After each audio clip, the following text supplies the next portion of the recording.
Mira, ya ves, los muchachos saben más que... Bueno, muy bien. Pues si te parece bien, vamos a empezar. ¿Ya? Te muestro, ya ves que la otra vez tuvimos la plática, el salón aquí, el salón estaba vacío, pero bueno, aquí están mis estudiantes de sexto semestre de la carrera. Hola, Acá hay más. hola. Vieron algunos profesores.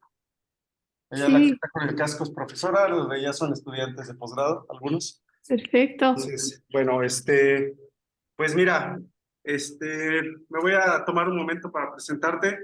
Voy a hablar para la computadora, muchachos, entonces, perdón que les dé la espalda.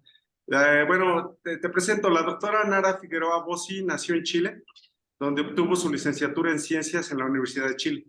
Posteriormente, en 1983, realizó su doctorado en la Universidad Brandeis en Waltham, Massachusetts, Estados Unidos. En su doctorado en biofísica, que fue lo que me sorprendió, ya nos contarás qué onda, trabajó con RNA de transferencia haciendo resonancia magnética nuclear. Comenzó su reconversión hacia la biología molecular, o sea que te pasaste al lado bueno, a la fuerza, incipiente en aquella época en el postdoctorado en 1983, en donde trabajó con Escherichia coli en el problema del efecto del contexto de codón en la etapa de elongación de la traducción. Mis alumnos ya hicieron examen de eso, les puedes preguntar lo que quieras, ¿eh? Son buenísimos. Esto ocurrió en el IBPC en París, en el laboratorio de Marianne Bromberg Manago. Comenzó a trabajar con salmonela en 1985, o sea que llevas 40 años trabajando en salmonela, utilizando un enfoque genético. Como ya se mencionó antes, ella llegó a Francia desde los Estados Unidos a principios del 82, cuando conoció a su actual esposo, al doctor Leonel Bossi. En 1985, la doctora Figueroa ya tenía su plaza en Francia, por lo que optaron por quedarse allí, en Francia.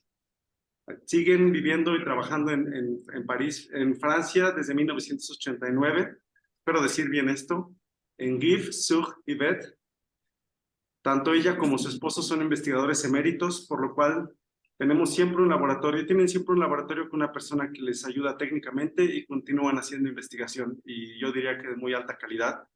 Tiene actualmente seguro más de 79 publicaciones y más de 4,545 citas. Entonces, muchísimas gracias, Nara. Para mí es un placer. Gracias por aceptar la invitación. Espero que haya más de estas ocasiones y adelante, el grupo es tuyo. Voy a cerrar el Muchas micrófono y gracias. lo voy a abrir cuando alguien tenga alguna pregunta o algo así. ¿Te parece? Ya, perfecto. Muy bien. Perfecto. Gracias. Muchas gracias a ustedes y gracias a ti por haberme invitado. Yo voy a hacer mi presentación en español y quisiera,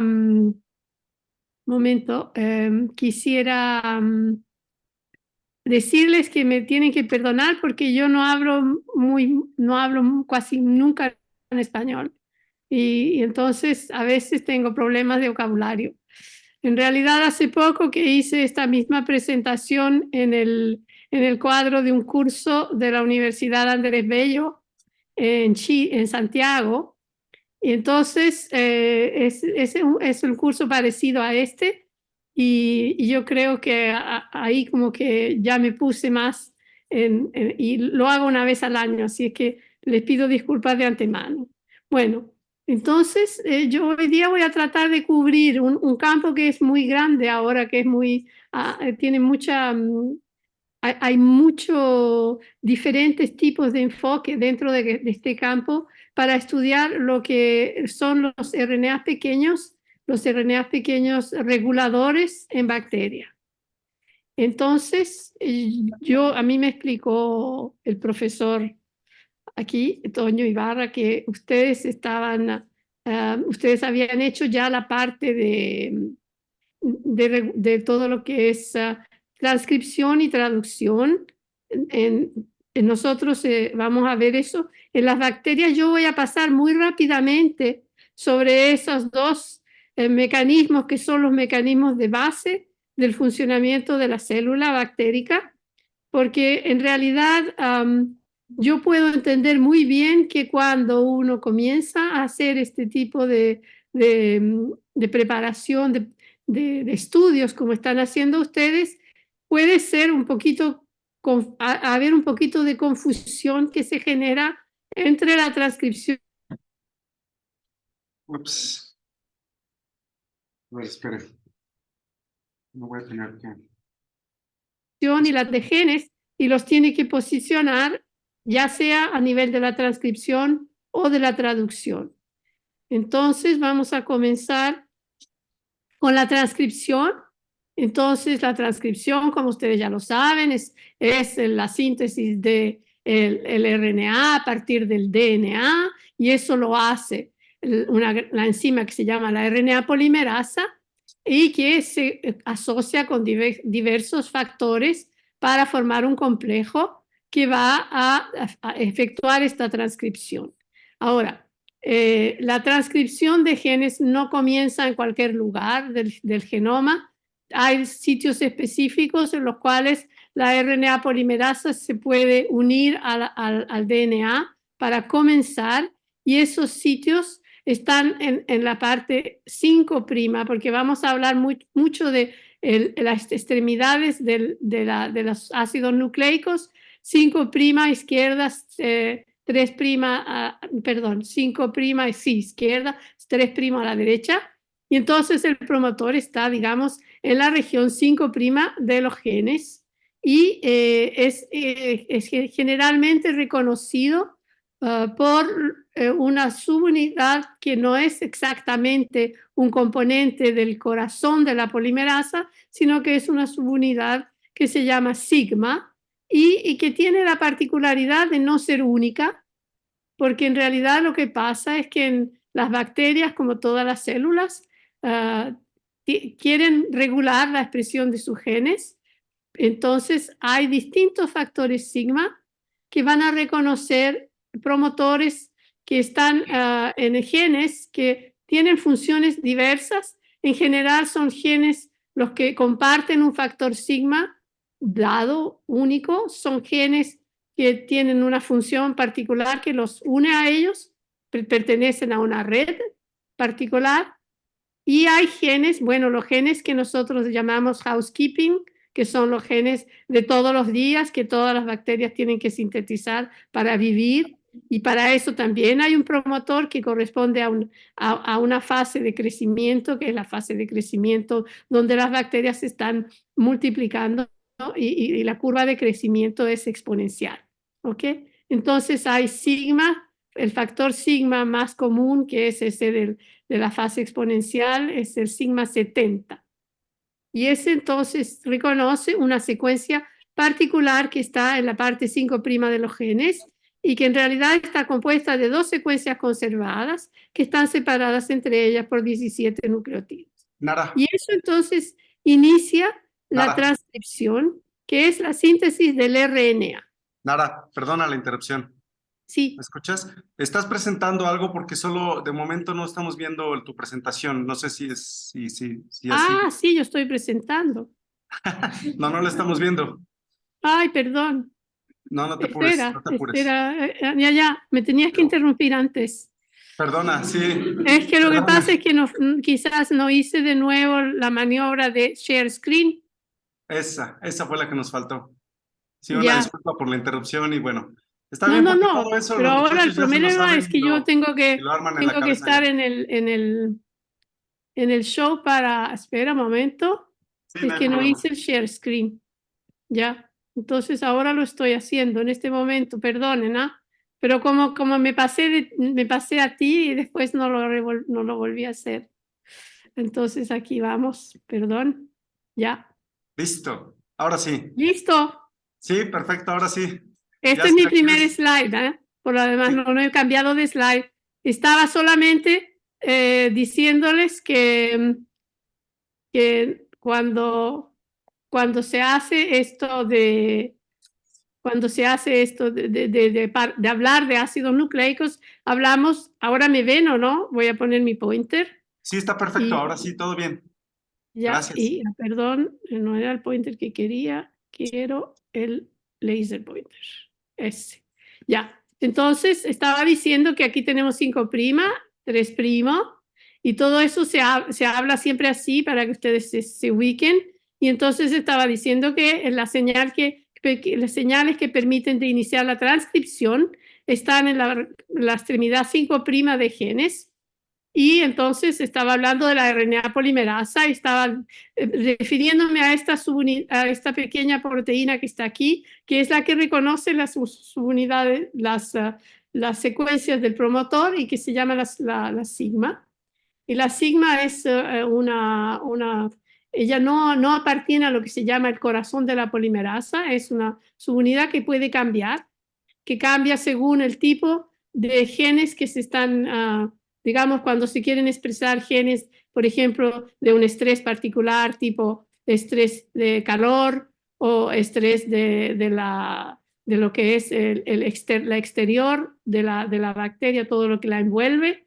Entonces hay sigmas particulares. Cuando se llega a fase estacionaria, hay un sigma especial para la fase estacionaria y así ¿no? Para el flagelo hay otro sigma.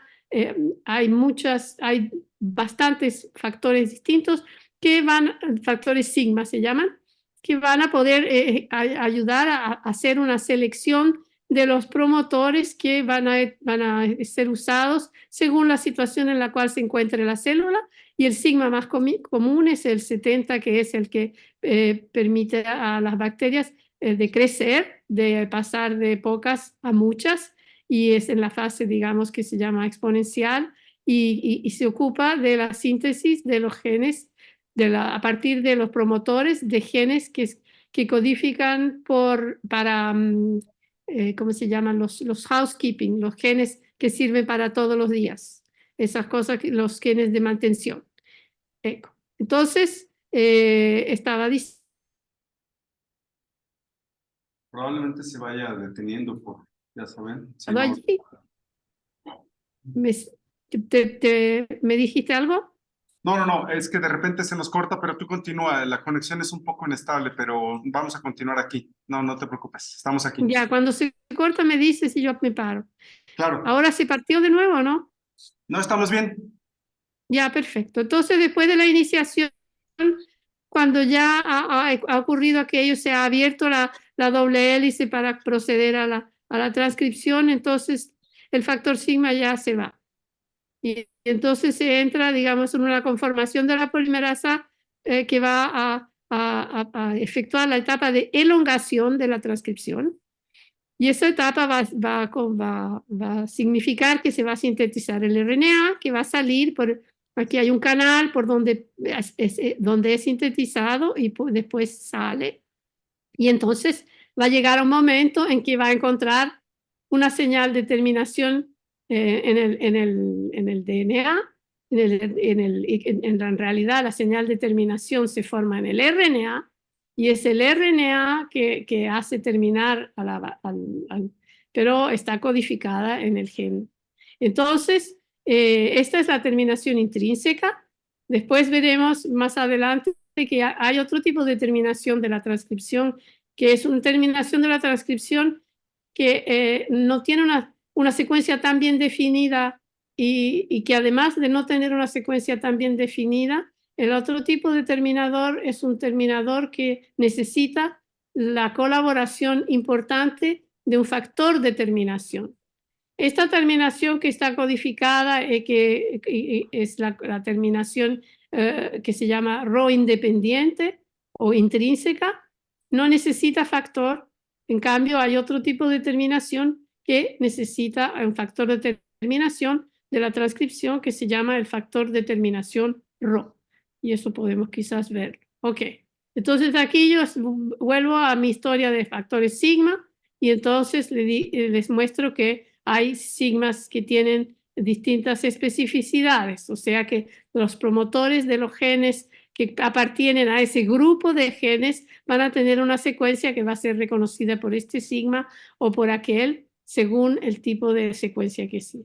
Y después, entonces, hay toda una serie de proteínas que pueden estar unidas al DNA y entre ellas están, digamos, los represores, que son proteínas que se unen y que en general se unen en la región de iniciación de la transcripción y van a obstaculizar la polimerasa no la dejan reconocer el sitio, porque para poder hacer esta iniciación, la polimerasa debe hacer un poco con el sigma un scanning, y si hay un scanning pasando sobre la región, y si hay un represor no lo puede hacer. Hay otros tipos de proteínas que también funcionan en la regulación y que se llaman activadores, y esos van a cambiar van a ayudar la polimerasa a encontrar la zona donde tiene que iniciar. ¿Ok? Entonces, eso es para la regulación de la transcripción, digamos, eso es la base. Y esto todo es transcripción y como ustedes han visto, lo que sale durante la elongación es una molécula de RNA. Ahora, las bacterias tienen también la traducción, entonces, ahora ¿qué va a hacer la traducción? Va a permitir de traducir el mensajero en proteína. Y entonces esa también es regulada y también tiene señales de regulación que son importantes. Y hay dos señales de iniciación de la traducción que hay que recordar. La primera es una secuencia de 4 que se llama la secuencia de Scheiner-Delgar, ¿no? Porque ha estado descubierta por ellos. Y esta secuencia no está sola, hay otra que es la secuencia del codón de iniciación. ¿Ok? Además, aquí hay una secuencia de un codón de terminación que está al final. ¿Ok? Entonces, una cosa que ya les digo para que ustedes se ubiquen, y yo a lo mejor estoy yendo muy a la base, es que el RNA mensajero, como ustedes podrán apreciar, no comienza necesariamente con el codón de iniciación de la traducción, como muchas personas piensan. Listo, está codificado en una proteína, entonces la primera cosa que debe estar allí en el 5' es el codón de iniciación. No, el RNA de un gen, el RNA mensajero, comienza, puede ser mucho más lejos de estas señales, mucho más hacia arriba, mucho más aguas arriba. Puede haber toda una región del RNA que no es traducida. Y después comienza la fase, la parte donde está la fase codante de la proteína, y allí entonces están estas dos señales. Y en un primer momento, en realidad no es el ribosoma entero. Ustedes van a ver muchos dibujos de traducción, o se va a pegar y no se pega entero. Se pega solamente el 16S, tiene 2 subunidades, el ribosoma bactérico. Y se pega solamente el 16S, y es más, la secuencia que debe aparearse con la Scheiner-Delgar está en el 16S. ¿Ya? Entonces, eso es importante. El 16S se tiene el RNA 16S se tiene que aparear, y eso permite que la subunidad 30S esté pegada en el momento de la iniciación.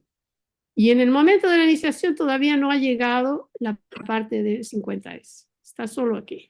Y está esto.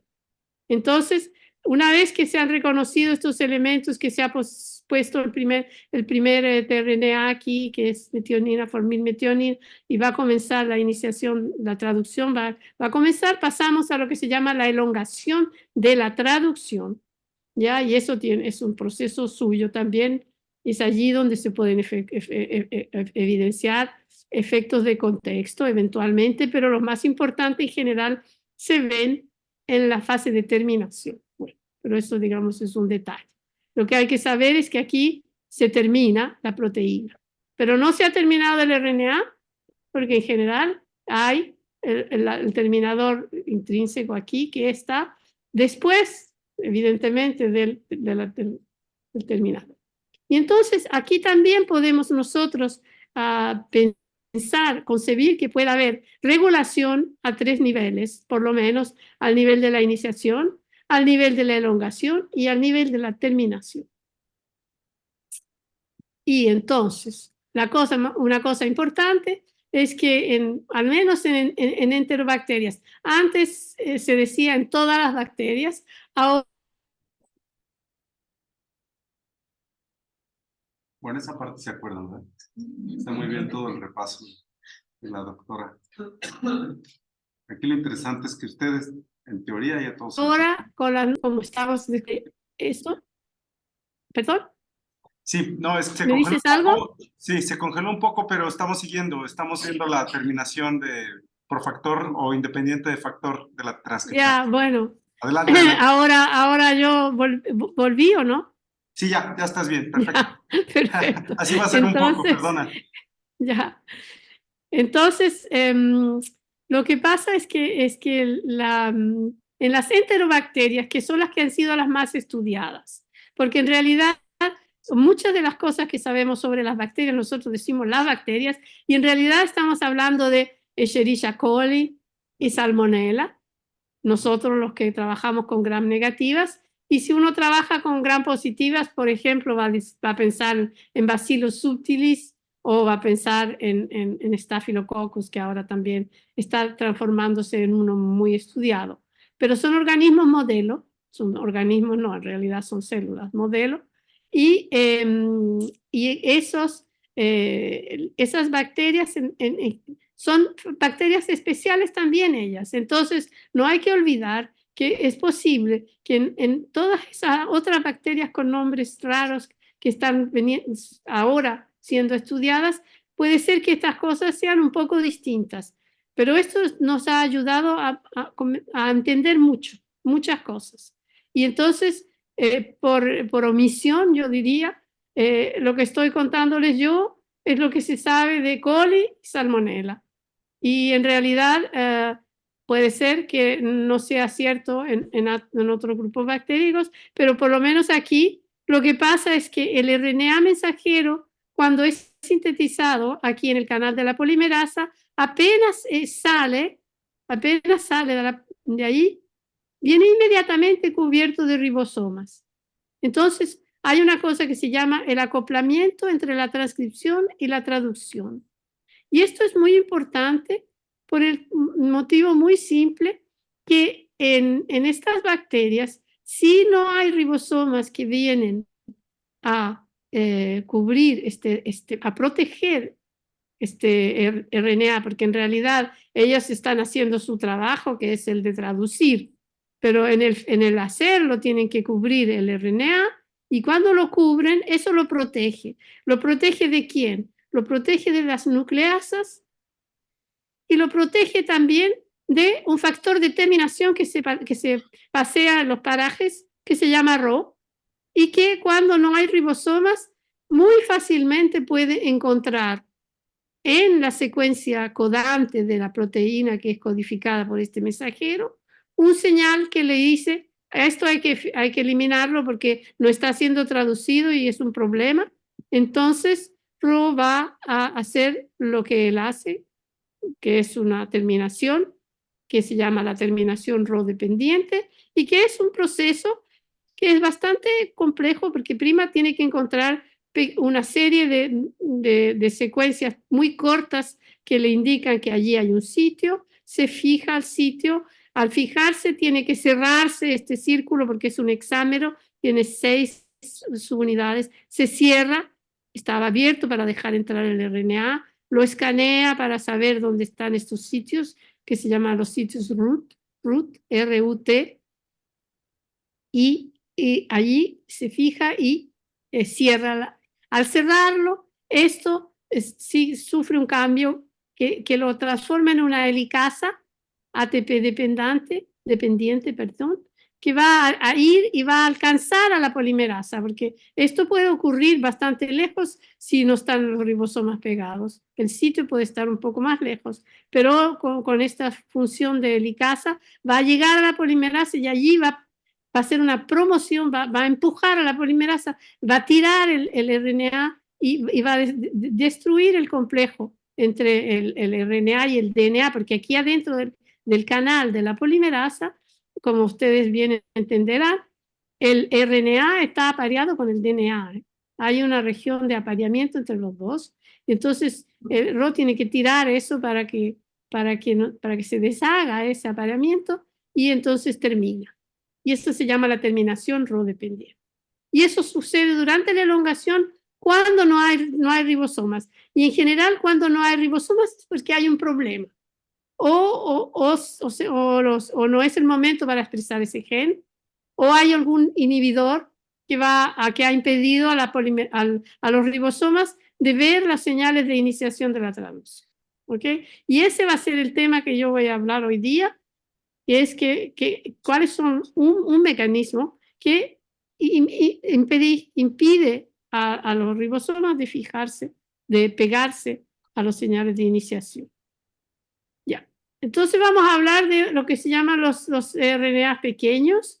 RNAs pequeños es un nombre muy general, pero ustedes van a ver que vamos a tratar de definirlo un poco mejor. Y estas moléculas, digamos, fueron descubiertas, entre comillas, en los años 2002, 2003, se comenzó a trabajar en estas moléculas que se llaman RNA pequeños y donde yo les voy a explicar bien qué cosas son y cómo funcionan. Pero antes de decirles eso, les digo que el primero en realidad es muy antiguo. El primero es del año 84. Esa fue la primera vez que se descubrió un RNA pequeño en las bacterias. Y fue descubierto por un señor japonés que ha hecho muchos trabajos muy buenos y que se llama Inoue. Y él lo que estaba haciendo en esa época, se hacían clonajes en plasmides para todo, porque no habían otros métodos y para hacer nada de cambiar. Entonces él estaba estudiando las proteínas de la membrana externa de la bacteria coli y tenía entonces un pedazo del genoma de la bacteria coli en el cual había genes de estas proteínas que se llaman las proteínas de la membrana externa. Entonces OMP viene de decir Outer Membrane Protein y son varias y son las primeras que son encontradas por las cosas que tienen que entrar en la bacteria. Entonces, él estaba tratando de clonear OMP-C, estudiaba OMP-C y la permeabilidad y todas esas cosas. Y entonces tenía un fragmento de restricción, porque en esa época no se podía hacer las cosas de cirugía que hacemos ahora, y para poder clonear en un plasmid había que cortar con 2 enzimas de restricción y pegar, ¿no? Entonces, como esto era el genoma, no podía él elegir mucho, quizás, y entonces tenía un pedazo más grande. Tenía un pedazo que cubría el genoma C, que tenía otro pedazo de DNA. Y en aquella época todo esto era ciego porque no se secuenciaba, ¿eh? Todavía se secuenciaba poquito, casi nada. Entonces, él cuando hizo esto y empezó a estudiar la expresión de su clon y ver que si exprimía OMPF o no, y se dio cuenta que la OMPF en el clon no era expresa, no se exprimía. Y entonces comenzó a buscar por qué y descubrió que efectivamente en la parte que no se conocía la secuencia, en realidad, había un RNA pequeño que él llamó mRNA Interfering Complementary RNA, MIC-F. Así lo llamó a este RNA, que era pequeño, era corto. Y este RNA se podía aparear con la secuencia de OMP-F y se podía aparear e inhibir la expresión de la secuencia del gene OMP-F. Y este apareamiento era un apareamiento curioso porque en realidad la mayoría de la gente, cuando se dice aparear de 2 ácidos nucleicos, uno se imagina una cosa que es doble hebra. Y este no tenía loops, tenía cosas así. Y eso es, digamos, una de las características más importantes de los RNA pequeños. Ellos no se aparean con apareamientos perfectos. Ustedes ven que quedan bases afuera y que hay como especies de loops que se forman. Y eso, ¿dónde se apareaba? Pues se apareaba en la región donde está la Shine-Dalgarno sequence que permite al ribosoma, a la CERTIS de reconocer la iniciación de la traducción de OMPF, y el codón de iniciación de OMPF estaban en el apareamiento. Y entonces así fue descubierto este RNA, que se llamó mic-RNA al principio, y después cuando descubrieron que el blanco de este RNA era el OMP-F, lo llamaron MIC-F. Pero esto, digamos, sucedió en el 84. Y nosotros ahora vamos a hacer un salto al 2000, 2002, por allá.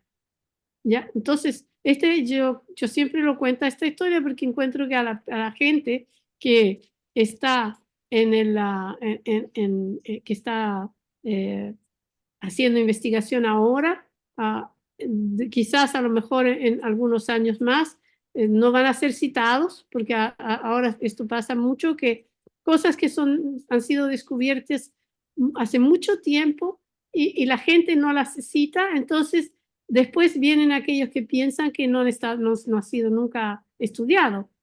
Entonces van y lo estudian y lo republican. Entonces es un poquito complicado. Hay que citar los trabajos que son importantes, aunque sean muy antiguos. Y esto es muy antiguo. Entonces, ¿qué cosas son los RNAs pequeños? ¿Cuántos hay? ¿Cómo funcionan? ¿Y cómo se pueden encontrar? ¿Ya? Entonces, esto es una cifra para hoy, el día de hoy. Hoy día hay más de 6.000 RNAs pequeños bactéricos que han sido identificados. Y la mayor parte de estos RNAs pequeños han sido identificados porque ahora que se sabe que es un gen que codifica por un RNA pequeño, que es individual, tiene sus propias señales de iniciación de la transcripción y su propia señal de terminación, y está en una región del cromosoma que es discreta, en general no hace parte de un operón, está solo, y entonces cuando uno hace estos experimentos de RNA-seq y ve estas moléculas pequeñas que aparecen en los experimentos y que son exprimidas, uno ya sabe que ahí hay un RNA pequeño, aunque no se sabe casi nunca o muy pocas veces para qué sirve, quién es su target, quién es su blanco y eso. Pero por lo menos se sabe que existe. Entonces, vamos a decir que los RNAs pequeños en bacterias los podemos clasificar en 3 categorías, de las cuales yo voy a hablar sobre todo de la segunda, que son los RNAs pequeños que funcionan por apareamiento de bases, sin que ustedes se olviden que el apareamiento de bases del cual yo hablo es un apareamiento incompleto. Incompleto, entonces, más difícil de predecir, ¿no? Entonces, tenemos los especiales y pasamos rápidamente de los especiales. Los especiales son algunos contados por los dedos de la mano. Está el 6S, que es un RNA pequeño, un poco más grande que los RNA pequeños de los cuales hablaremos, y que en realidad su trabajo es el siguiente. Cuando la bacteria pasa del estado de crecimiento exponencial al estado de crecimiento que ya no es crecimiento y que se llama la fase estacionaria, donde la bacteria ya no crece más, hay que cambiar de factor sigma. La polimerasa tiene que cambiar de factor sigma porque el factor sigma 70 ya no le sirve. Le va a comenzar a servir otro factor sigma que le servirá para expresar una minoría de genes, pero que son importantes para que en la fase estacionaria la bacteria pueda continuar a vivir, aunque no esté creciendo, no se esté dividiendo, lo hace muy, muy, muy lentamente o para nada, igual tiene que sobrevivir, y es entonces, hay toda una serie de genes, pero no son muchos, que tienen una secuencia que es reconocida por un factor de sigma que se llama sigma S, sigma stationary, y ese factor sigma, entonces, hay que reemplazarlo, ponerlo en la polimerasa y que ya no se pegue más. Entonces, ¿qué sucede? Este RNA 6S es como una burbuja de DNA, como el promotor que se está abriendo. Entonces, el factor sigma 70 se va a fijar ahí, se va a pegar ahí. Cuando ve que hay un DNA abierto que tiene una secuencia que es y que parece una burbuja, como en la iniciación como en la burbuja que se hace en la iniciación de la transcripción. Y entonces ese RNA lo va a secuestrar a sigma 70. Y van a estar secuestrados todas las moléculas de sigma 70. Un momento. Fácilmente porque la polimerasa ya no tiene más sigma 70. Esa es una especie de caricatura de lo que pasa, pero es la función de este RNA pequeño. Entonces es considerado un RNA pequeño, pero tiene una función muy especializada. Estos son RNAs, voy a pasar rápidamente porque esto es un factor que es muy importante en la traducción y esto no lo voy a discutir, pero son sistemas que son sistemas de regulación que permiten dar expresiones alternativas de factores en la célula. Entonces, hay RNAs que secuestran, ¿ya? Y eso es, digamos, los RNAs que secuestran proteínas, ¿ya?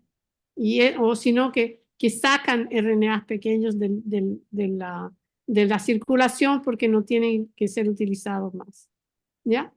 Entonces, y esos son los que funcionan por Base-pairing que discutiremos, y los especiales, ¿ok? Entonces, yo les había dicho que les iba a hablar rápidamente de esto. Es un regulador de la traducción. Es una proteína pequeña que funciona como dímero y que se regula los genes que están involucrados en la formación de biofilm, en el storage de carbono, en el quorum sensing y en otros procesos. Muy importante, este factor es muy importante. Ahora cada vez más se encuentran ejemplos de utilización de este tipo de regulación con un factor como este en distintos bacterias. ¿Ya? Funciona como dimer y se pega a secuencias de RNA específicas que incluyen esto. ¿Por qué? Porque esta es la secuencia de la Shine-Dalgarno, de la secuencia, es parte de la secuencia de la Shine-Dalgarno, o se parece mucho a la Shine-Dalgarno, que es la secuencia que reconoce el ribosoma, ¿se recuerdan? Entonces, cuando ella está pegada, el ribosoma no se pega más. Y entonces, al pegarse, elimina la posibilidad de traducir ese gen y lo reprime. ¿Ya? Y cuando no es necesario reprimir, y hay motivos para eso, hay momentos en que eso no es, entonces se sintetiza un RNA pequeño que secuestra esto y se llama CCRB y CCRC, en realidad son dos y este es el que tiene más afinidad y entonces lo que tiene este RNA es que tiene muchos GGA, un GGG que también funciona, GGA de nuevo y así entonces CSRB puede hacerse ligar hasta 9 dimers de CSRB. Realmente lo secuestra. Entonces, esos son RNAs más grandes que los que nosotros, y que usan mecanismos particulares, que sobre todo secuestrar RNAs. ¿Ya? Después, además de las clases de estas particulares con RNA que son más grandes y que secuestran proteínas, hay otros dos tipos de RNA que son interesantes y que ustedes probablemente han ya visto. ¿Han visto ya los CRISPR-Cas o no? ¿Toño? Sí, sí, ya lo vimos. Ya, entonces yo no tengo que pasar por allí porque ya los han visto ustedes estos. Y después están los riboswitches, que a mí me gustan mucho. Entonces, ya esto es la explicación de los CRISPR-Cas y de los guide RNA, que son también pequeños. Ustedes se dan cuenta que cuando la gente que clasifica los RNAs, porque los especialistas de RNAs pequeños son los que clasifican estos RNAs, y si el criterio número uno en realidad es la dimensión. Si son pequeños, se llaman pequeños. ¿Ya? Entonces, esto es el CRISPR-Cas, que yo no voy a discutir. Y esto es, digamos, cómo funciona cuando entra un DNA extranjero y cómo los repeat DNA, los space van a hacer un guide de RNA que va a llevar el complejo y van a cortar y ahí van a defender a la célula. ¿Ok? Ahora los riboswitches, estos son especiales porque son en realidad partes de mensajeros. No son RNAs que existen per se como pequeños. Son parte de una molécula que es muy larga, puede ser larga el RNA, pero tiene una parte que está en la parte 5', que es la parte donde ocurre toda la acción, digamos, y que puede cambiar de conformación cuando se ligan a ligandos específicos. Y entonces estos ligandos específicos están en relación con lo que produce el mensajero normalmente, la proteína que produce. Y entonces es un modo de regularse a sí mismo, porque si hay abundancia del ligando, por ejemplo, ya no se produce más la proteína, porque no se necesita. Cuando falta, entonces hay otra conformación de la parte 5' y ahí permite la traducción. Entonces, lo que más sucede es que la transcripción termina prematuramente, ¿ya? Y entonces ustedes pueden tener una configuración así. Un terminador que no sea Rho dependiente, que sea intrínseco, tiene esta estructura en el RNA. Tiene un stem con un loop y al lado, más hacia el 3', hay una serie de U. Y eso, digamos, y tienen que ser más de 5. Y eso, digamos, es la definición. Ustedes cuando van a ver un gen, si están en una pantalla buscando genes en un genoma, y entonces ustedes ven que hay este tipo de situación en la cual hay muchas U juntas. Ustedes pueden, sobre todo las enterobacterias que no son tan ricas cuando están en el RNA-seq, y van a ver eso. Allí, digamos, hay una terminación Rho dependiente o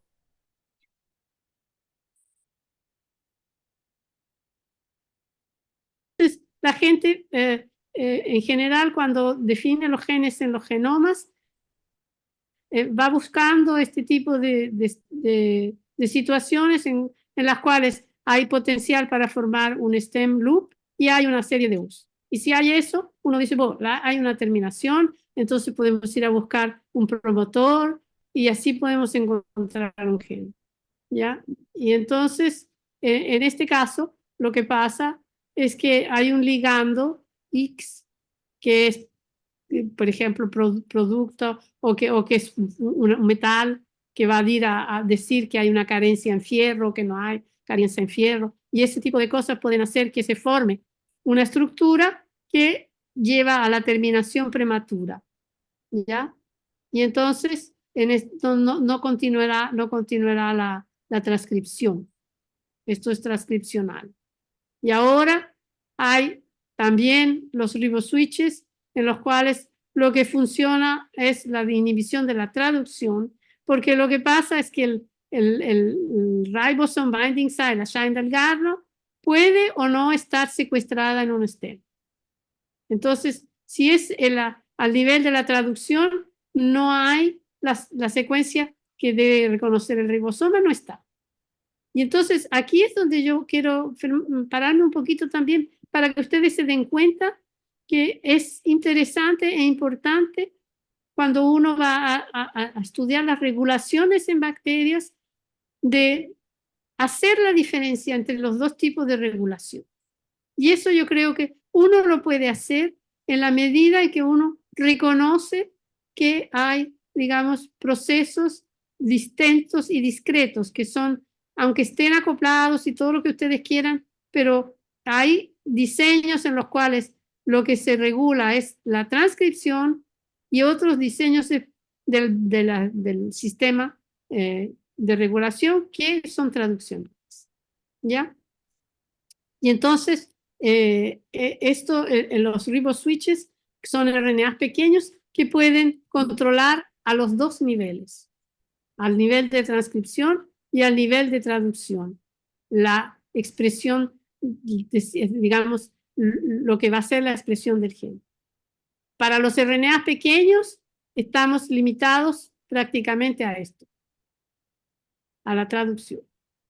Pero en el caso de los riboswitches, como hacen parte de la molécula de RNA mensajero, puede ser regulado o transcripcional o traduccional. Y eso se lo tienen que acordar porque es muy importante, es una de las cosas más importantes como concepto para que ustedes entiendan cómo funciona la regulación después.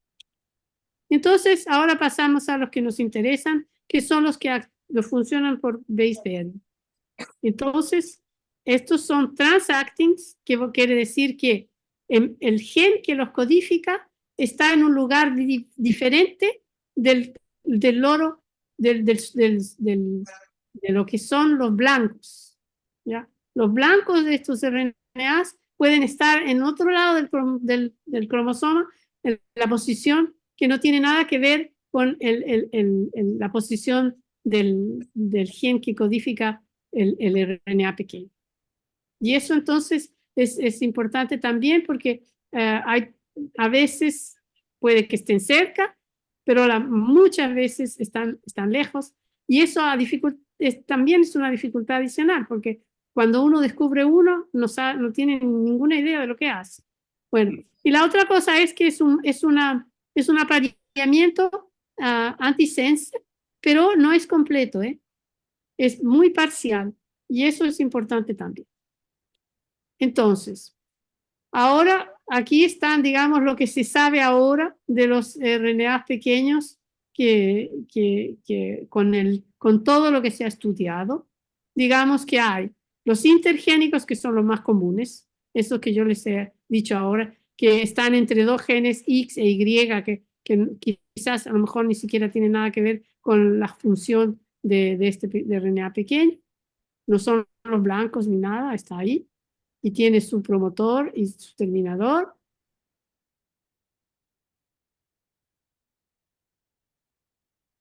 A partir de una molécula más larga que tiene una fase codante, una molécula de RNA, un mensajero, digamos, y que podrían ser derivados de ahí, como una especie de riboswitch, si quieren, pero un RNA que tiene su terminador y que usa el promotor para hacer, como es iniciar la transcripción. Entonces, este es otro, son los que se llaman 5'. Después hay unos que son intragénicos, pero esos son muy pocos. Al interior de una secuencia codante se puede encontrar un RNA que tenga, por ejemplo, una fase abierta de lectura, ahora están muy de moda, y que hace parte de una secuencia codante y que en ciertas circunstancias funciona también como RNA, simplemente. Y después estarían también algunos que vienen después de la parte de la fase codante del mensajero. Pueden haber 3' UTR3', que son digamos, RNAs que van a tener una función. Y después están los verdaderos antisense, que yo creo que ustedes ya estudiaron ejemplos de plásmidos, de regulación de plásmidos con esos RNA que pueden ser antisense. Los sistemas toxina, antitoxina también son antisense. Estos son perfectos. Los antisense, perfecta, completamente y apareados. Y también, bueno, son considerados RNAs pequeños, pero no tienen las propiedades de los RNAs pequeños para nada. En cambio, estos sí podrían actuar sobre mensajeros para impedir en un modo o en otro que los mensajeros se expresen. Ya, entonces son entre 70 y 200 nucleótidos y en las gram negativos ellos trabajan en general con una proteína que se llama HFQ. Y esta proteína es muy importante para la estabilidad de esos RNAs, porque no basta la estructura. Estos no son como los RNAs de transferencia. Los RNAs de transferencia muy estructurados de la misma dimensión, tienen las mismas dimensiones, pero son mucho más estables. Y estos que se tienen que pasear en el medio del citoplasma tienen que protegerse de las nucleasas y tienen que además llegar a donde están sus blancos. Entonces hay una proteína muy abundante y que está siempre presente, que se llama HFQ, y que o hay equivalentes, o puede haber más de un tipo de proteína, pero esta es la más importante, la más conocida, la más estudiada. Y esta entonces se va a unir al RNA pequeño apenas el RNA pequeño ha sido sintetizado y van a viajar juntos donde está el blanco del RNA pequeño. Y en esta proteína, o incluso si aquí en el dibujo se muestra completamente ya partida, puede quedarse allí.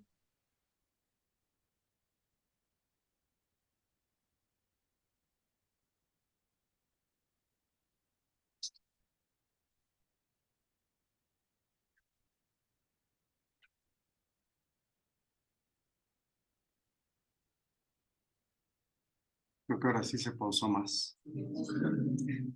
En el RNA son hexámeros. Este es un hexámero y es un hexámero que tiene varias caras, como vamos a ver, dos caras y una superficie que llaman el borde. Y entonces cuando están apareadas estas, la proteína está aquí y protege también al RNA pequeño que se está apareando con el mensajero en la región donde se tiene que unir el ribosoma.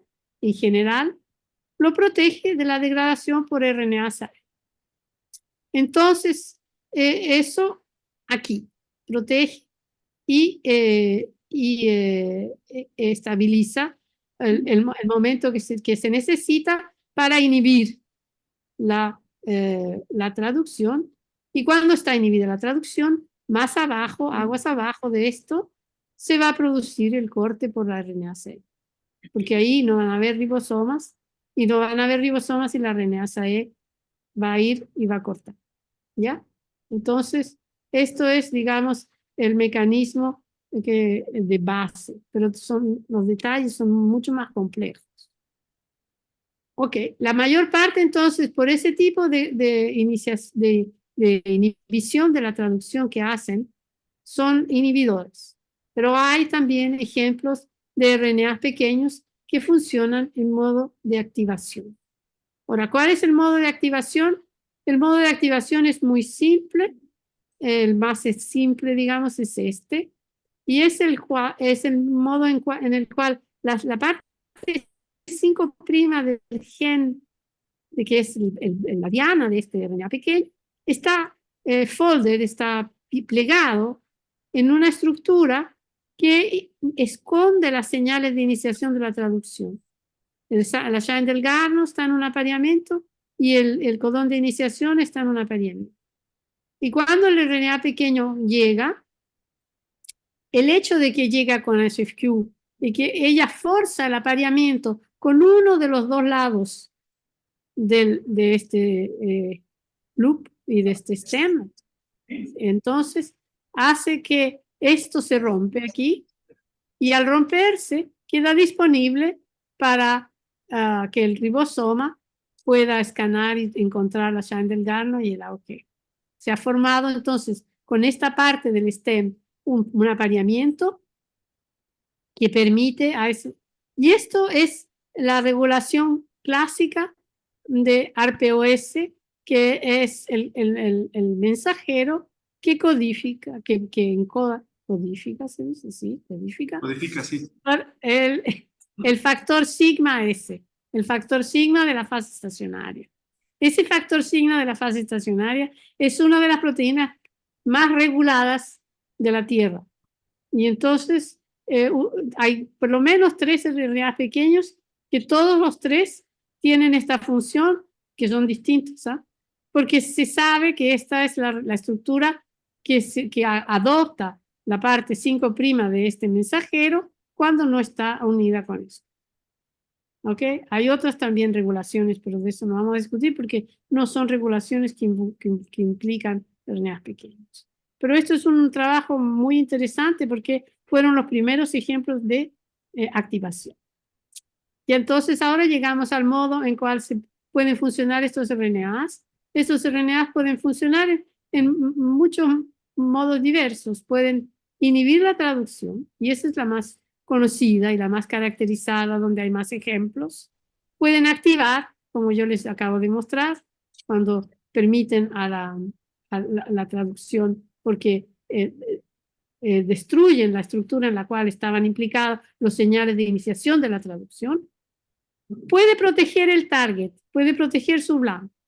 ¿Por qué? Porque el blanco puede ser el target de una nucleasa, y cuando está el RNA pequeño y presumiblemente, yo diré también HFQ, puede proteger al target. Pero también puede tener otra función, que es la de reclutar el target. Una enzima, una nucleasa, para que rompa, ¿ya? Entonces, se conocen ejemplos en que protege.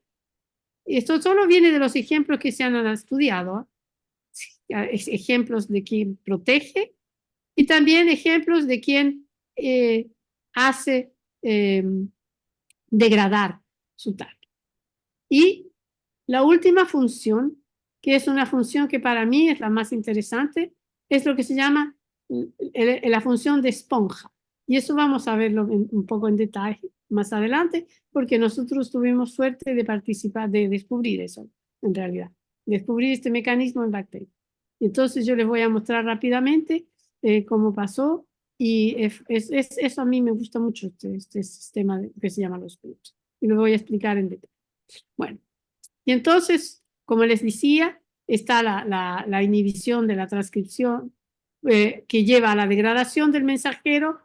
¿Por qué? Porque probablemente aquí no hay ribosomas, y entonces el RNA es o digerido por las nucleasas, o hay una terminación rodependiente, porque estamos, como yo les he dicho, hay un acoplamiento entre la traducción y la transcripción, y si no hay traducción, el RNA desnudo. El mensajero desnudo no sobrevive, en general son degradados por un motivo, ¿ya? Entonces, la degradación que provoca el apareamiento con el RNA pequeño puede ser de dos tipos, y esto es muy interesante porque también tiene su encanto, digamos, de pensar que un RNA pequeño pueda funcionar en modo catalítico, es decir, y va a inhibir la traducción, pero después se va a, a liberar, y el mensajero será destruido. Y el RNA pequeño será reciclado y continuará su trabajo. O puede ser estequiométrica, y cuando es así, los dos mueren en acción, el mensajero y el RNA. ¿Ya? Entonces ustedes ven que son situaciones alternativas, y que son que en un caso preservan el RNA pequeño, y en el otro caso lo destruyen. ¿Ya? Ahora, la última cosa concepto, digamos, que es importante que se recuerden, ya tenemos el hecho de que son genes aislados, tenemos el hecho de que la mayor parte reprimen, pero hay que activan, tenemos el hecho de que están en regiones que no son ligadas generalmente a los genes a los cuales. Y ahora, la última y la más importante desde el punto de vista regulacional, es que el hecho de que los apareamientos sean cortos, relativamente cortos y no perfectos, permite que un RNA pequeño controle muchos genes. Puede controlar los genes de todo un sistema de regulación. Y, por ejemplo, para darles un caso concreto, aquí hay representado un RNA pequeño que va a reprimir gen 1, gen 2 y gen 3, pero va a activar gen 4. Porque en el caso de gen 4, el gen 4 tiene una estructura secundaria en la parte 5', y el RNA pequeño lo va a deshacer esa estructura, o va a hacer algo para permitir que la traducción pueda ser iniciada. Y esto es un ejemplo que nosotros hemos vivido en primera persona, porque es lo que pasa con un RNA pequeño que controla la homeostasis del fierro en las bacterias. Un RNA pequeño que se llama RIB-B, y que en Salmonella tiene dos copias, dos genes copias, que son muy similares. En coli tiene una sola, y que controla muchos que controla la homeostasis del fierro, porque eso es una cosa que es muy regulada en las bacterias, porque es muy importante. Y entonces este RNA pequeño puede al mismo tiempo inhibir genes y activarlos. Y eso es un ejemplo interesante. Este es otro ejemplo interesante de un RNA pequeño que se llama GCBB. Este RNA pequeño está involucrado en todo lo que tiene que ver con la biosíntesis y el transporte de aminoácidos a la vez, los dos. Entonces ustedes pueden ver el número de targets que tiene de blancos. Es increíble. Y siempre con una secuencia, ¿eh? Lo que pasa es que es un RNA que puede usar dos partes de la molécula para reconocer los distintos mensajeros. Y aquí ya se forman las networks, que son las redes, en las cuales ustedes tienen los RNAs pequeños que pueden controlar distintos mensajeros, que ellos tienen networks. Por ejemplo, los que controlan sigma S, en general controlan indirectamente la respuesta general al estrés. Y eso, para la síntesis del flagelo, hay todos estos RNAs que están implicados sin ser exclusivos. Porque ese es otro aspecto de este tipo de regulación, es que no son todo o nada, ¿ya? O sea, ustedes pueden deletar el RNA pequeño y el efecto que eso va a tener sobre la regulación que ellos están dirigiendo, que están controlando, va a ser un efecto que no es de vida o de muerte, ¿ya? Eso es algunos que digamos al principio decían, pero ¿qué importancia tienen todos esos RNAs pequeños si en realidad son redundantes, son regulaciones redundantes? Porque hay otras cosas que también, como les dije yo, habían, qué sé yo, 32 regulaciones distintas para sigma S. Es verdad, hay 32. Y digamos que, pero todas son importantes, porque al final lo que ustedes tienen que considerar es que lo que cuenta a la bacteria es más que la vida o la muerte, es el fitness, es la adaptabilidad a la situación en la cual la bacteria se encuentra. Y entonces este fitness tiene un costo cuando ustedes le quitan fitness a una bacteria en una población, ¿ya? Y entonces es allí que se manifiesta el problema. Y yo creo que es importante recordar que las regulaciones no son todas de vida o de muerte, y los genes muy importantes, los genes esenciales, tienen regulaciones que son fuertes, pero que no son indispensables. Pueden cambiar el nivel de la proteína, por ejemplo, o pueden no responder a un señal que deberían responder. Y ustedes dicen, bueno, pero si tú lo haces en el laboratorio, no pasa nada, ves que el cultivo crece un poco más lento, va a crecer. Pero eso no es un buen razonamiento, porque en realidad la importancia no es allí, ¿eh? La importancia está afuera, en el medio ambiente, con los otros bacterios y con las otras cosas con que tiene que competir, ¿eh? Por el mismo nicho. Entonces, es por eso que este tipo de regulaciones muy sutiles son muy utilizadas, ¿eh? Entonces, como les dije, la asociación del RNA pequeño al mensajero se hace por apareamiento, que ahí lo han hecho perfecto aunque no lo sea, y con la proteína HFQ. La proteína HFQ lo y ahora, la proteína HFQ yo les voy a dar un poquito más de detalles porque es un hexámero, estas son subunidades idénticas, y entonces es una proteína importante porque protege y recluta los RNAs pequeños y los lleva donde tienen que ir. Y es una proteína en la cual los RNAs se pueden intercambiar porque todos los RNAs pequeños, o la grande mayoría de los RNAs pequeños en coli y salmonella necesitan HFQ. Y esto ha sido una de las, digamos, proteínas que ha sido más utilizada para encontrar los targets de los RNA pequeños. ¿Ah?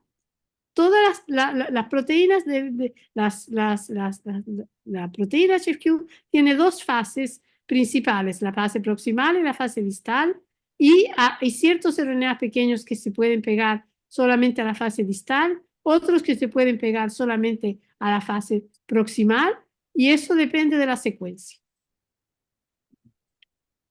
Y entonces, las personas que estudian estos RNAs pequeños, sobre todo el grupo de Susan Gottesman y Gigi Storch, ellos han sido capaces de clasificar los RNAs pequeños en categorías según a qué parte se fijan.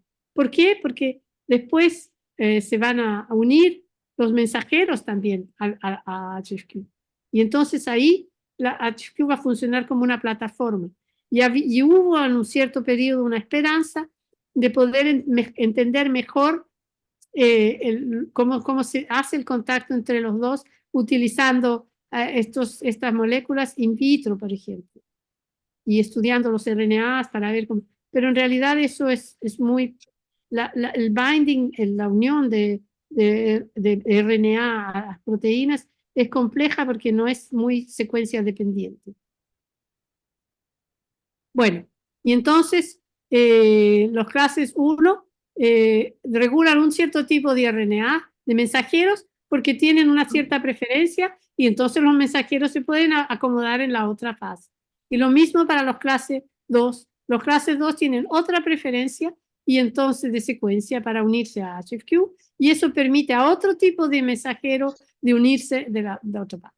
Pero eso, digamos, es la riqueza en UA o ese tipo o en este tipo de repeats. No es una secuencia precisa. Pero, de todas maneras, como HFQ es muy importante para el funcionamiento de este tipo de regulación, la gente ha usado mucho HFQ para ir a buscar y pescar RNAs. Y en el año 2005, por ejemplo, que es cuando realmente este campo tomó mucho impulso, había 79 RNAs pequeños que habían sido identificados en coli.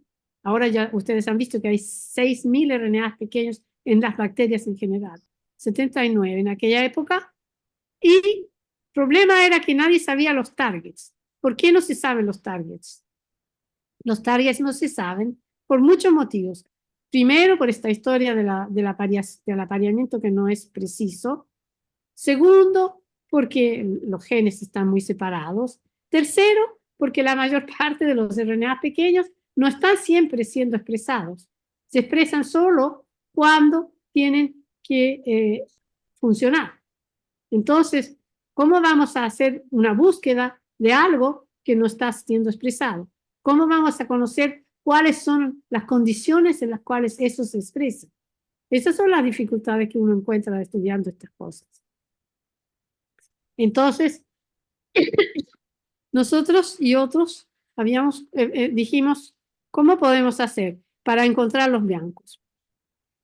Y entonces, una de las cosas que hicimos nosotros personalmente fue de partir de la base que los RNAs pequeños son muy sensibles a la inactivación de HFQ.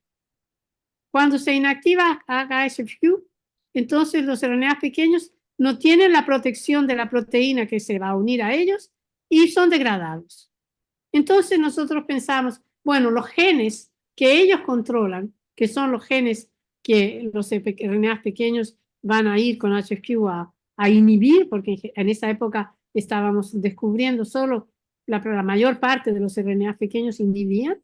Entonces, la hipótesis de partida fue cuando nosotros vamos a ir ahora, si sacamos acá a HFQ, si lo sacamos, esta proteína, si la deletamos del genoma, entonces no va a estar más la proteína protegiendo al RNA pequeño, el RNA pequeño va a ser degradado y su blanco va a subir de expresión porque no está el RNA que lo reprime.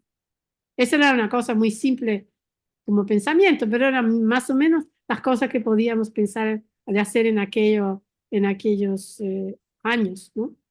Entonces nosotros hicimos genética, que es una de las cosas que sabemos hacer, y entonces hicimos una transposición generalizada. Yo no les voy a dar el detalle del experimento, pero lo que hicimos fue hacer deleciones aleatorias de, de un elemento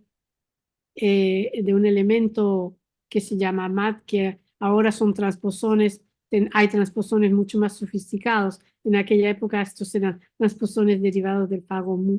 Y entonces podías hacer una transposición que es propagar un transposón en una célula que va a ir a inserirse, a meterse en un gen sin que tú sepas cuál es la identidad de ese gen al principio. En modo aleatorio quiere decir que no tiene muchos prejuicios de secuencia. Entonces, obviamente los que se van a poner en genes esenciales, nunca los vamos a ver, porque se mueren las bacterias, pero los que están en genes que se pueden ver, pues a lo mejor en una proporción de 1/6, por motivos que yo no voy a poder explicarles ahora porque el tiempo me está pasando, pero 1/6 probablemente estará insertado en un gen y estará el gen LAC, que es el gen de la beta-galactosidasa, se habrá insertado en la fase de lectura de ese ORF y entonces vamos a poder ver un señal si hay un cambio en el nivel de expresión de ese gen. Eso es, digamos, la base de este experimento. Y eso lo hemos hecho en un background en el cual el gene HFQ,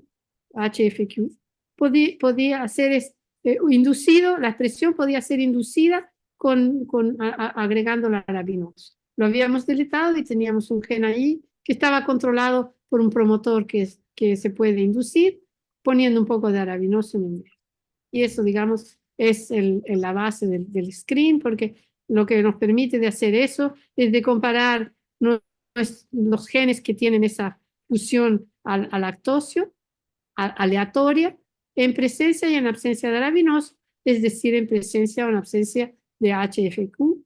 Y eso nos va a decir si hay genes que cuando HFQ falta, aumentan de expresión.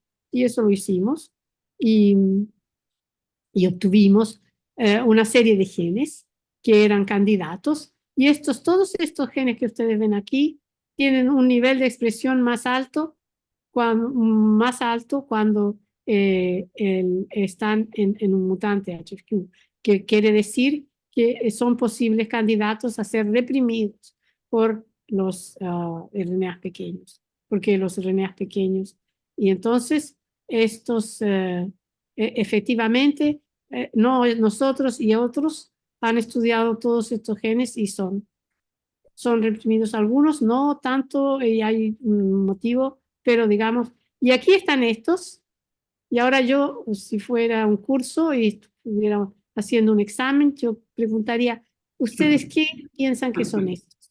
Bueno, pues estos corresponden a los 4 genes que se conocían en aquella época, que eran activados por RNA pequeños. Y entonces a 4 se conocía. ¿Y por qué se conocía? Porque 2 de ellos estos son controlados por ARPOS. Y ARPOS es el factor que yo les recuerdo, tiene RNAs pequeños que lo activan, ¿ya? Entonces, por eso que esto tiene... ¿Ok? Entonces, la cosa que vino fuera de este estudio fue que estos eran todos genes que pertenecían, los rosados, a grupo, a un regulón, se dice, a un grupo de genes que son transcritos por otro sigma, factor sigma que se llama sigma E. Bueno, y entonces eso nosotros lo estudiamos y el sigma E eso es una cosa que se llama el estrés de del externo, del envelope, de la membrana externa y la membrana interna. Y entonces lo que sucede para contar una historia larga es simplemente que en este sigma E, el control de sigma E incluye dos RNA pequeños que son muy conocidos ahora, MICA y RIB-B, que son RNA pequeños que controlan la expresión de proteínas de la membrana externa. Y entonces ellos son parte del regulón y ellos son expresados usando sigma E. ¿Ya? Entonces, fue la primera vez, digamos, que se demostró que uno podía tener un sistema de homeostasis negativa en el cual habían RNAs pequeños que funcionaban en el circuito de regulación. Todas estas controlan las proteínas de la membrana. Pero eso es para decirles que appartienen a una red y que son regulados. La síntesis de esos RNAs pequeños es regulada por el hecho de que solo vienen sintetizados cuando hay sigma E en la polimerasa con sigma E. Si no, no están presentes. Entonces, un modo de regular los RNAs pequeños es de usar un factor de sigma alternativo y eso es, digamos, lo que les da la especificidad. Otro modo de regular es al modo ya RNA, en el cual pueden ser degradados o en el cual pueden ser, la actividad puede ser más o menos estimulada. Y esos son, digamos, los tres tipos de factor de tipos de regulación que pueden existir para controlar el nivel. Pero digamos que el más importante es que que hagan parte de un regulón, de un grupo de genes que son controlados por un factor sigma particular. Ya, entonces, entre los genes que encontramos que estaban muy afectados por la falta de HFQ, el más alto de todos era un gen desconocido, porque es un Y, como decimos nosotros, que no se sabía qué hacía y que potencialmente estaba controlado por un RNA pequeño, y el control era muy fuerte porque ustedes ven la represión es muy alta. Y nosotros nos pusimos a estudiar este sistema y hemos encontrado que este sistema es una codifica yo voy a saltar eso porque no estamos en condiciones de pasarlo ahora, porque si no vamos a terminar muy tarde, pero yo les voy a explicar qué cosa es ese gen.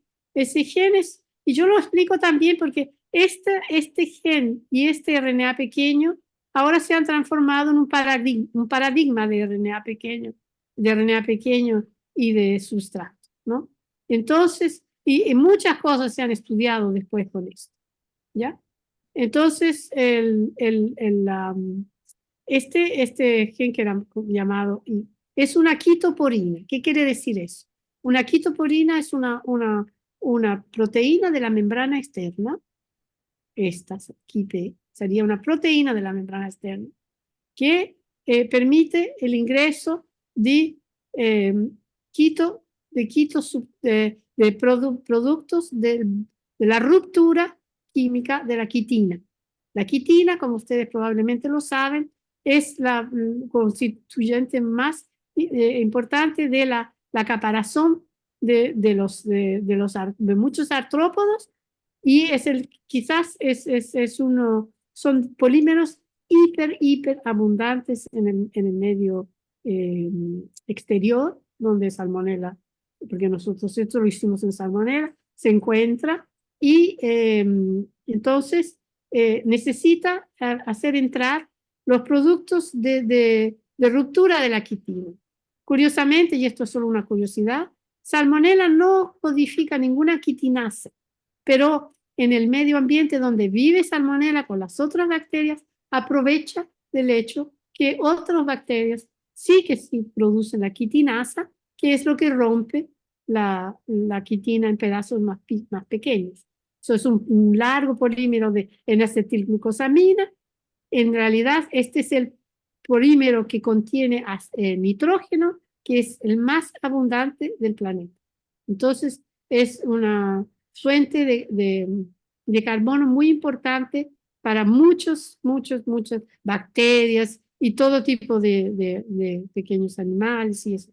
Entonces, en el caso de salmonela, lo que importa, las salmonelas son derivados de 2 y de 3, son la quitobiose y la quitotriose, y para eso usa esta porina que se llama la quitoporina. Y esta quitoporina tiene un RNA pequeño suyo que la controla 100% del tiempo, y este es uno de los pocos RNAs pequeños que está siempre siendo expreso. Siempre. Que no, en todas las condiciones en que lo hemos hecho crecer, está allí. Entonces, esta relación, y es una represión muy fuerte de la expresión.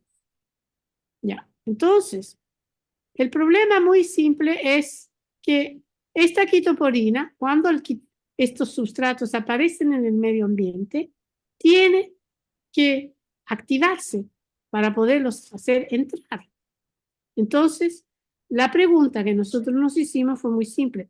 ¿Y cómo es posible que esta quitoporina se active si este RNA pequeño está siempre presente? Este es un RNA pequeño canónico, por eso que la gente lo usa mucho, porque es muy estable, está siempre tiene una afinidad muy importante por HFQ, por eso que salió también en nuestro screen.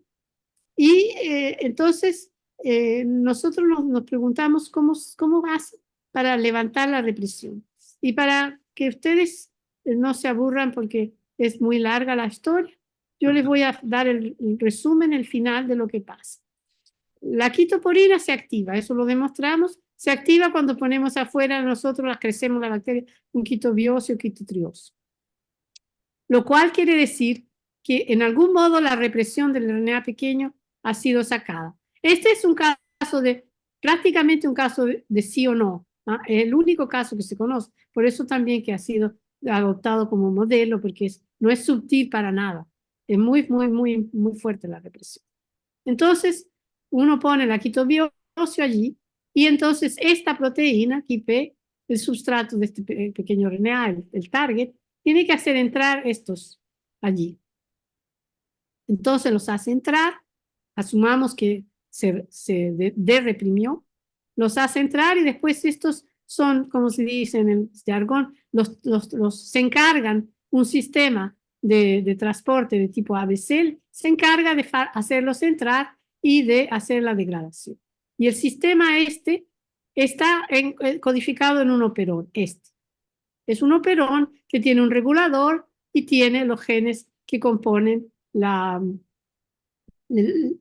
estructura de la bomba que va a hacer entrar esto, ¿ya? Entonces, la historia es la siguiente. Cuando el quitobiosio aparece, la represión de QIP es levantada, es sacada. QIP se instala aquí y hace el primer paso en realidad. Y después se encarga, se induce y hace el resto. Ahora, ¿cómo se induce el primero? Pues el primero se induce porque en el segundo operón, entre dos genes, hay una secuencia que no es codante, pero que es sintetizada cuando se activa este operón, que es el segundo operón, y esta secuencia tiene una región complementaria a X, pero que tiene más afinidad por X que el target que conocíamos, el blanco que conocíamos. ¿ya? Y entonces es lo que se dice en inglés un decoy, es una cosa que atrapa KX y lo saca de su función principal y lo secuestra, ¿ya? Entonces ese tipo de mecanismo, y más encima lo secuestra en un modo que es curioso porque, y muy, muy efectivo, porque como yo les expliqué antes, el tipo de relación, de interacción que puede haber entre el RNA pequeño y su diana puede ser cuando se aparean, que la represión sea una cosa eh, catalítica o que sea una cosa en que los dos son afectados. Y lo que es curioso aquí es que cuando Kix se aparea a su diana Kipe, que es su diana normal, esto es catalítico, pero cuando se aparea a la segunda diana, que está en el otro operón, que hace entrar el quitobiosio del periplasma al citoplasma, cuando se aparea con eso, es catalítico, desaparece. Entonces, esto, cuando no hay sugars afuera, Kix está reprimiendo Kipe tranquilamente y lo está destruyendo y él no se destruye. Y cuando aparecen los keto sugars, entonces el Kix se va a unir a esa región del RNA, de ese operón que permite el ingreso aquí del CHBAC. Entonces, y allí la RNA-C lo va a destruir. Entonces, el transcripto alternativo del otro mensajero funciona como una esponja de Kix, ¿ya? Y esto es, digamos, la primera vez que se ha encontrado una esponja en bacterias, porque las bacterias, en los eucariotes, estos sistemas así, en los cuales un RNA puede secuestrar a otro, se conocían, pero en bacterias no. Entonces, y después, bueno, ahora sí, ahora ya hay otros ejemplos, y a la gente le encanta esto de las esponjas. ¿Sí? Entonces, ahora todos encuentran esponjas y en realidad es muy interesante. ¿Por qué? Yo les voy a explicar por qué es interesante esto de las esponjas. Esto es interesante porque la regulación por apareamiento es interesante, en el sentido de que ustedes aquí, yo les pongo el ejemplo de, de una situación en la cual tengo un RNA pequeño aquí que va a controlar estos diferentes dianas, targets, y aquí entonces tenemos otro RNA pequeño que pertenece a otra red que va a controlar estos. Y esto que yo les mostré al principio, hay algunos dianas que pueden ser comunes, que dos RNAs pequeños pueden controlar. ¿Ok? Ahora, empecemos así y concentrémonos en lo que pasa aquí. ¿Ok?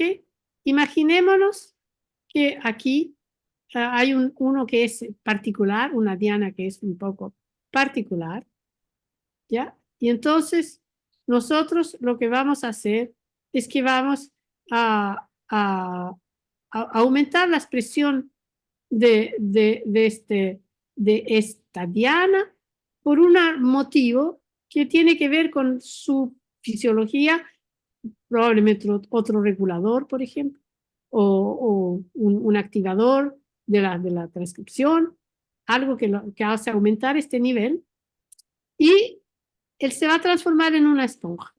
Se transforma en una esponja, ¿ya? Y entonces, ¿qué va a pasar? Que la cantidad de este RNA pequeño que va a comenzar va a faltar, porque va a comenzar a faltar este RNA pequeño porque una de sus dianas ha comenzado a aumentar. Entonces, el RNA pequeño está siendo tirado, atraído hacia esta. Eso va a afectar cómo este RNA pequeño controla estas, ¿ya? Y van a comenzar a aumentar estas. porque hay menos aquí, ¿ya? Y cuando aumenta esta, eso va a afectar lo que pasa en esta red con este RNA pequeño, porque ahora, como esta diana ha aumentado, este RNA pequeño va a tener que dedicar más cantidad a reprimir esta, y eso va a permitir a las otras, que no tienen nada que ver con esto, de aumentar. Y así ustedes pueden ver cómo uno puede establecer lo que se llama un sponging relay mechanism.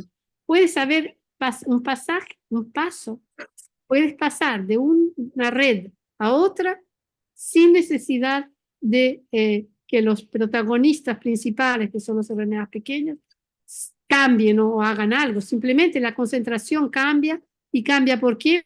Porque hay uno de las dianas que aumentó por otro motivo, y eso ha afectado todo. Y puede afectar todas las que están. Y después yo te puedo decir, bueno, y piensa que a lo mejor esta red que está aquí va a compartir una diana con otra red, y eso va a afectar la otra red. Entonces, ustedes pueden intuitivamente comprender la importancia que puede tener en la fisiología el hecho de que estos mecanismos de apareamiento simplemente fijan, deciden cómo funciona la regulación, porque basta que haya uno que tira mucho el RNA pequeño y los otros ya no tienen, se reprimen inmediatamente porque no tienen más represor. ¿Me explico? Entonces, eso, digamos, es el concepto de las esponjas, y ahora es un concepto que se usa mucho también en biología sintética. La gente hace simulaciones de cómo se puede construir este tipo de redes para hacer, digamos, más o menos expresión de ciertas o de ciertos productos. Entonces es muy interesante todo esto, es muy complejo, es muy sofisticado.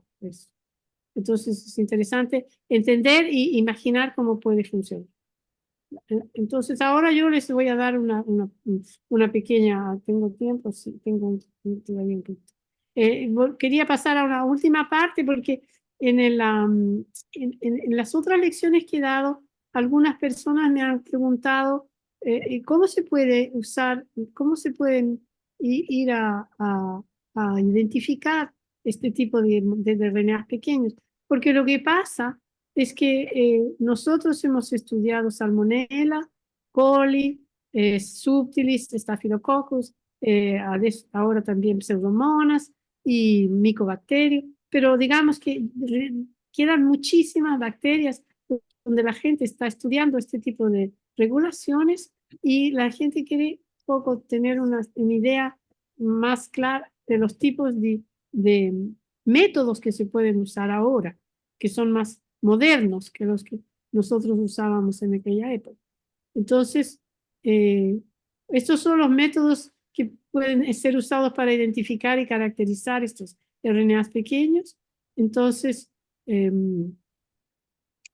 uno puede hacer una iniciación, un descubrimiento de un RNA pequeño utilizando un RNA-seq. Ya uno puede descubrir RNAs pequeños, por ejemplo, viendo que hay un gen que produce un RNA corto y que lo produce en ciertas circunstancias, y eso a ustedes ya les dice que es un RNA pequeño. Después uno tiene que usar esta técnica de Northern Blot, que consiste en analizar la expresión del RNA pequeño usando un tipo de sistema de gen particular que se puede hibridar con una sonda de un oligonucleotido, y que les permite de ver la expresión, y también pueden tratar de identificar cuáles son las condiciones más importantes para que se exprima, y si hay condiciones en que se exprime mejor que en otras, ¿ya?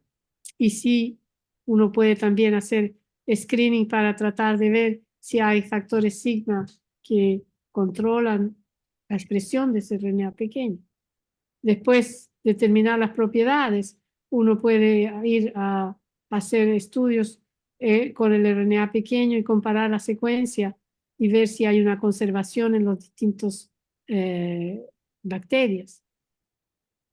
Y después, entonces, uno puede determinar si hay las chaperonas, o sea, HFQ, o si hay una cosa que sea, una proteína que sea similar a esa, y eso lo pueden hacer usando un pull down.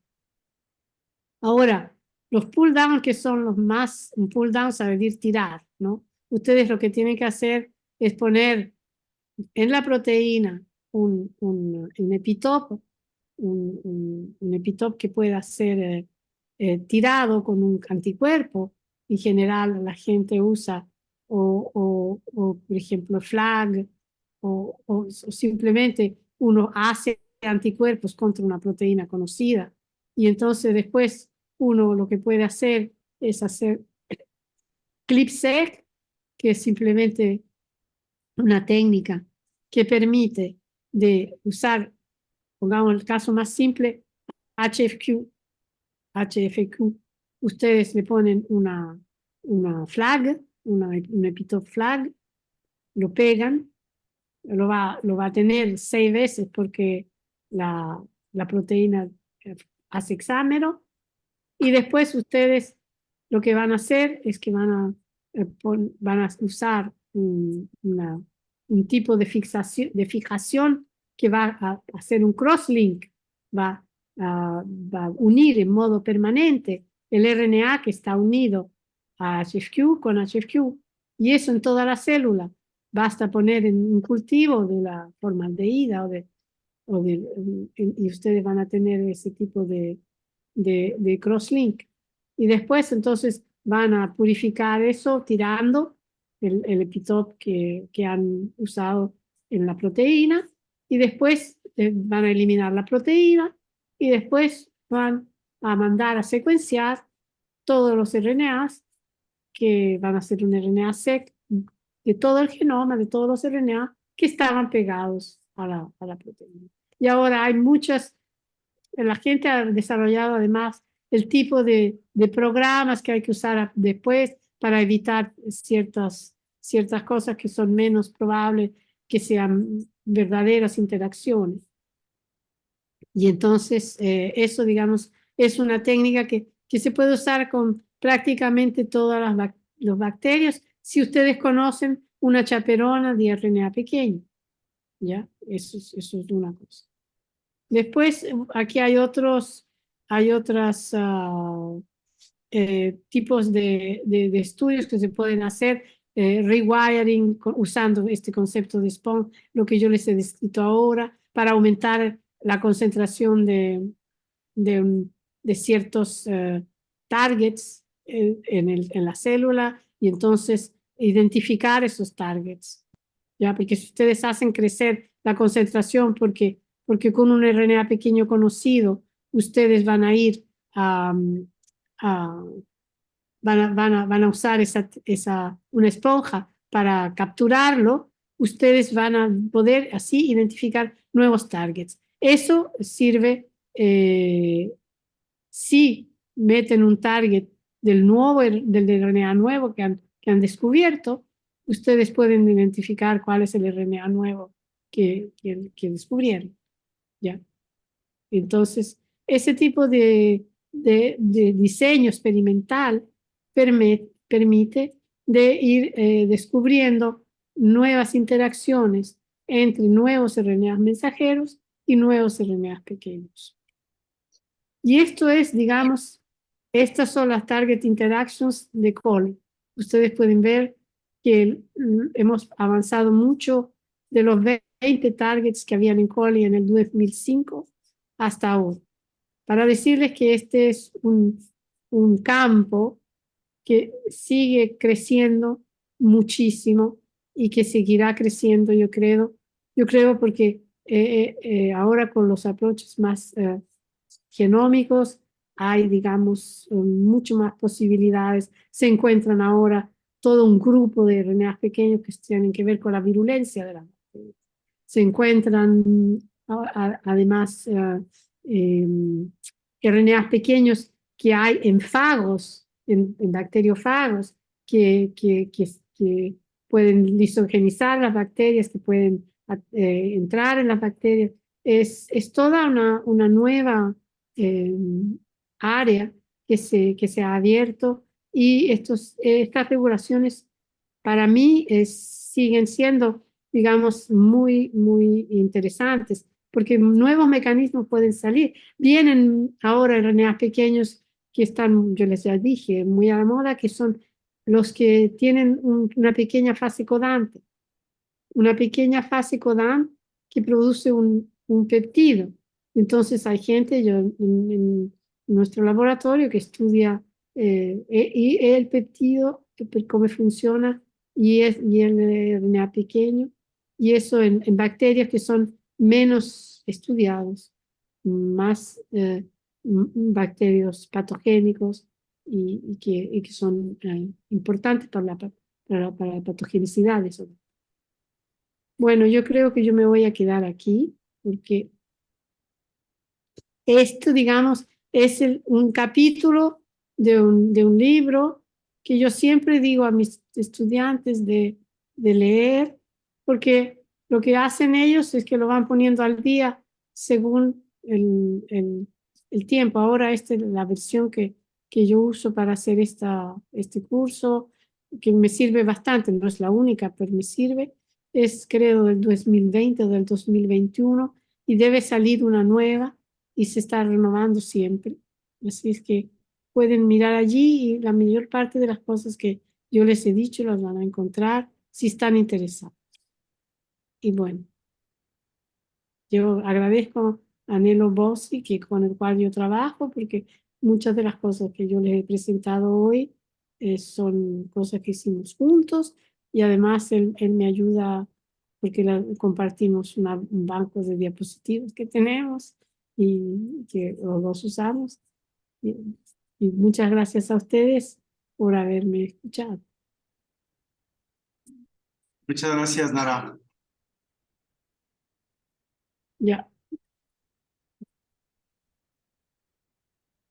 ¿Me pueden ayudar a prender la luz, ellas, por favor, las Yo tres? también voy a ir a poner la luz porque no. Sí, Un ya te quedaste a momento. oscuras. Yo me quedé oscura. Sí, para los que no crean que estás lejos.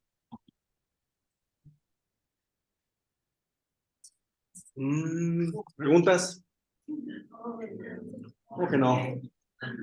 Pues, ahora, Ya. bueno, ¿tienes, no sé, unos 5 minutos para preguntas? Sí, todo lo que quieran, porque yo terminé un poco antes, ¿eh? Sí, Ellos muy tienen que bien. ir a otra clase, yo creo. Sí, de hecho algunos yo los vi estudiando para inmunología por aquí. Pero bueno, ¿alguna pregunta, muchachos? Yo tengo mientras bueno, tengo varias, pero esas otras te las pregunto. El sistema que nos platicaste, las esponjas, es muy interesante. Este, pero a mí me quedó por ahí una pregunta. ¿Cómo se activa el operón para que se transcriba más y sirva como Ah, esponja? sí, sí, Si sí, no, sí. si no puede entrar la quitobiosa, creo que era. Sí, estás. ¿Cómo le No, hace? porque lo que probablemente hay una, una pequeña, porque hay una pequeña activación que tiene que ocurrir eso con todos los sistemas de transporte, se proponen el mismo problema, porque cuando tú tienes la primera, cuando dices esto se activa cuando hay lactosa afuera, esto se activa cuando hay. eh, Cierto. ¿Cuál es el primer paso? Donde probablemente es un ingreso por sistemas no específicos, no específicos porinas no específicas y, y hay una pequeña, se necesita una pequeña, ¿cómo se llama eso en castellano? It's,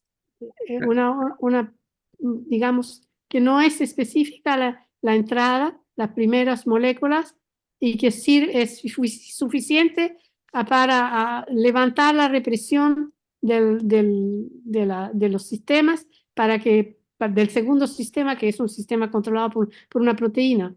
El segundo sistema está con un represor proteico y que es como que activa que comienza el ciclo de activación y después eso se activa solo, ¿me Ah, entiendes? ok. Porque Sí, entra sí, más, pero siempre esa pregunta viene porque en todos los sistemas en los cuales el substrato del sistema está afuera, tiene que haber un momento en que entra por porinas no específicas al periplasma y allí entra también por una especificidad menor, pero que permite la entrada.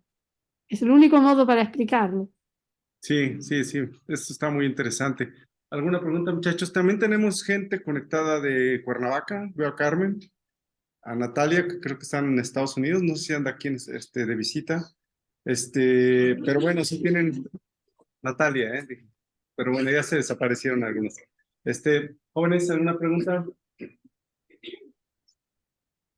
No importa, si no quieren, A ver, yo los entiendo ándale. porque cuando es una cosa, digamos, muy nueva, hay. Yo lo único yo espero que se recuerden de algunas cosas porque después, con calma, a ellos, si les interesa, pueden ir a mirar tranquilos, si tienen alguna. Lo que me gustó mucho, Nara, y de verdad que espero que los muchachos aprecien que al inicio del curso, si les hubieras dado esta clase, hubiera sido muy complicado entender varios conceptos como promotor, transcripción, traducción. Aunque a lo mejor lo llegaron a ver en cursos anteriores, en este curso nos dedicamos justamente a darles la parte de todas estas básicas. Y por eso Sí, culminamos con regulación y tú pues nos hiciste sí, un magistral ejemplo de cómo es la regulación muy rápido, pero yo espero que con lo que vimos en las 3 clases pasadas lo tengan más o menos claro, les sirvió de repaso.